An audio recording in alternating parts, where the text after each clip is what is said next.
What's up, everyone? Welcome back to another episode of the free VST Plugins Detective, where I review, test out, and demonstrate various free VSTs.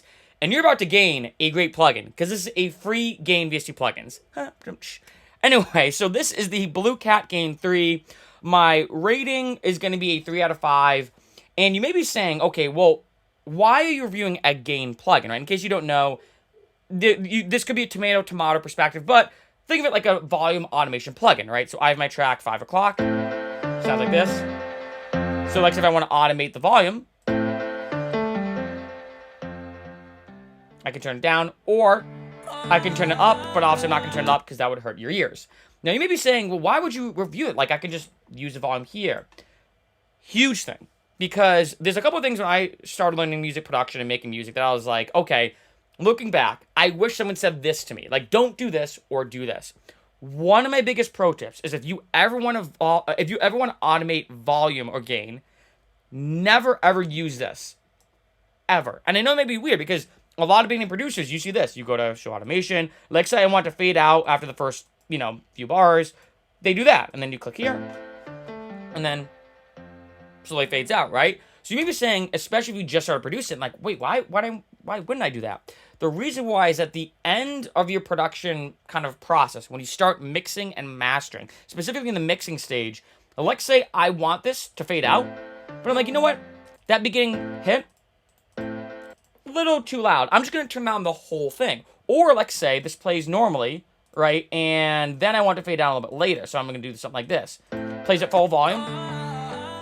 But then next time, you know what? This part in the beginning, a little too loud. I'm just going to turn this down. Well, if you notice, now my automation's gone. So now what do I have to do? Do I have to go like this and then do this whole process? And next thing you have it going in and out, or you have a bunch of an automation throughout an entire track, well, guess what? Now you have to go back and fix every little nitty-gritty automation. So my biggest pro tip, never, ever, ever automate the volume knob on this section, right? So what you want to do is you want to use a Gain plugin. That's why I kind of want to show you this. Now, granted, you can always use, if you're using Ableton, you can always use utility and do it with this. But I figure, hey, if let's say you have a DAW or a music production program that doesn't have, a Gain plugin or utility style plugin, this is a great way to go.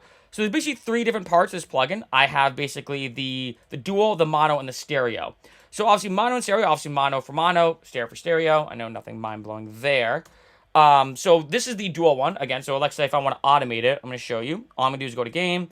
And that way, I'll just start here. So let's say I do that, right? So it starts at normal. And then fades out. So that way, let's say if I'm like, you know what, this part in the beginning, let's have that be a little bit louder. I turn this up. You notice my automation's still there. So when I turn it up, it starts at the right volume that I want. But then the automation still happens, right? It happens separate of the overall, basically master volume for that specific track, or that specific, sample of whatever, right? In addition, you can always use the dual one, the stereo one. I just showed you the dual. Now, what's cool about, just mix those up. The dual one's the one that I want. And what's cool about this one is obviously, as you can see, I can automate the gain on the left or the right. So let's play with this a little bit. So I can do even that if I want to, right? So, right? I can turn up on the left, or turn down on the left, and same with the right. Turn down the right, or up on the right, turn down. And then I can even do this mid-side, so I can do this. So let's get this back to 0, right? So I can turn up in the mid or turn down. So now it's only in the sides. And this could be good for mastering too, right? Or actually if I want to turn it down completely on the sides. So it's just square right in the middle, right? So, and this is a great way as well if you actually want to do some really nice little kind of post stuff. If you actually want to just turn the side down a little bit or turn it up to make it more wide or however you want to do it, right? You can add some elements in your track. So this, again, even though it seems like it's just a simple Gain plugin, which it is, I'm telling you for mixing and mastering, it's very, very versatile.